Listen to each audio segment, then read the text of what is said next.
The lie you've been sold.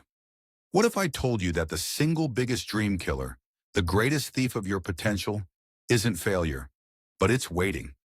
Right now, as you watch this, you are holding on to an idea, a business, a book, a conversation, a fitness goal, a career leap, and you've been told a beautiful, comfortable lie that you need more planning, more information, more certainty, more perfect timing.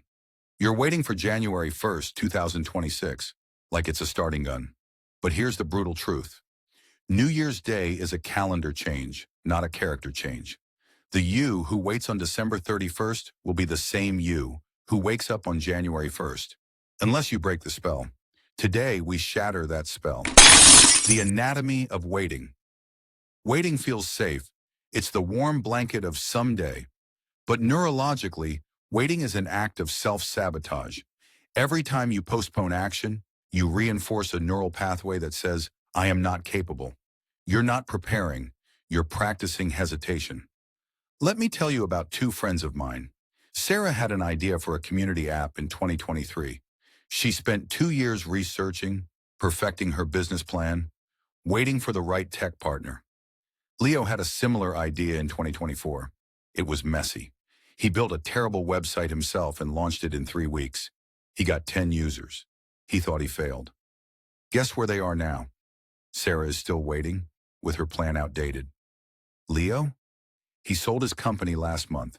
His success wasn't born from a perfect plan, but from a series of messy but courageous actions.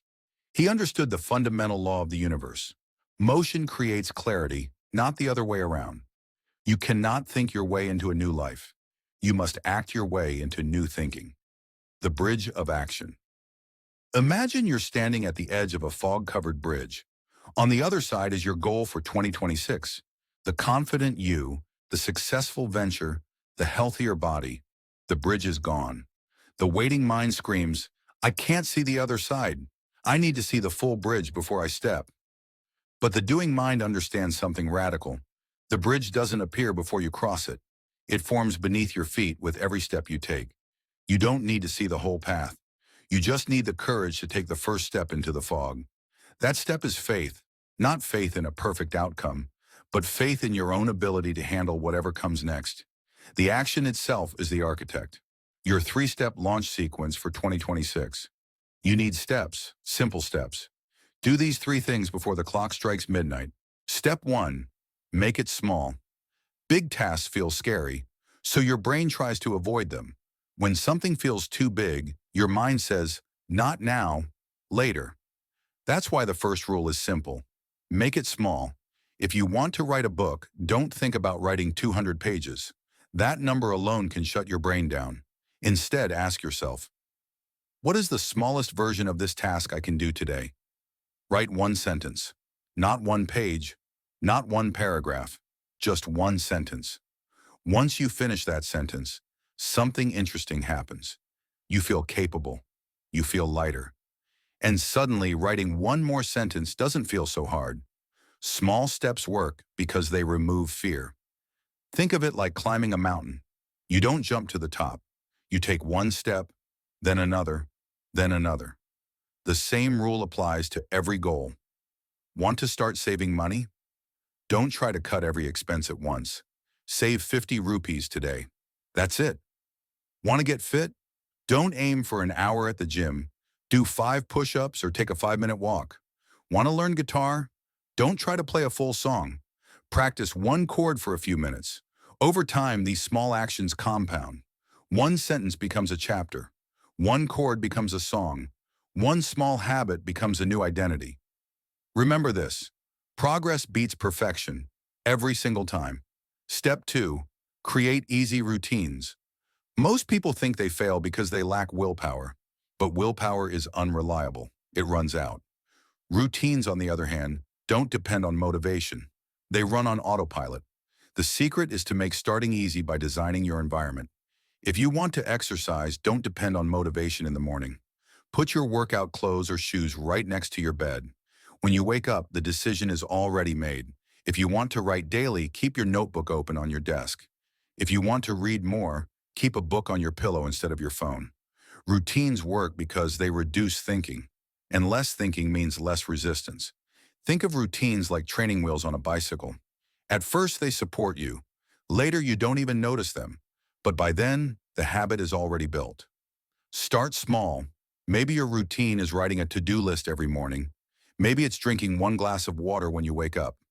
Maybe it's opening your laptop and writing for 5 minutes after dinner.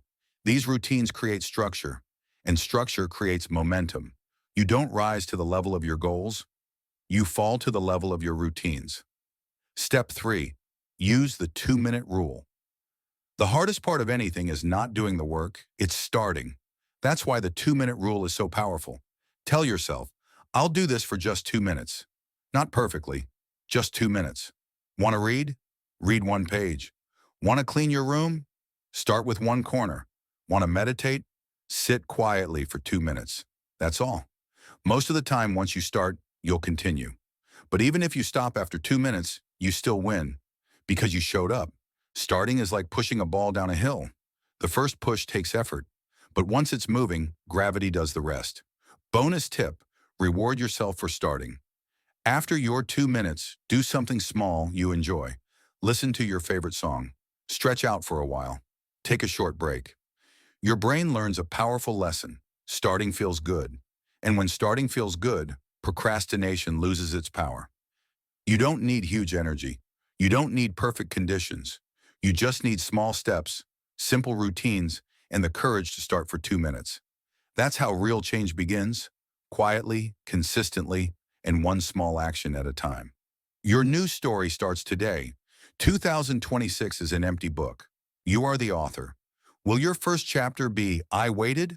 Or will it be I started? The power is not in the new year. The power is in this moment, the moment after this video ends. So I am not telling you to have a great new year. I am commanding you to have a great new day. Today. When this video ends, the screen will go black. In that darkness, you have a choice. To scroll or to start. To consume or to create. Let the final act of 2025 be the first bold action for your 2026. The world doesn't need your perfect idea. It needs your imperfect action. Stop waiting. Start doing. The bridge is ready. Walk now. Your 24-hour micro launch starts now.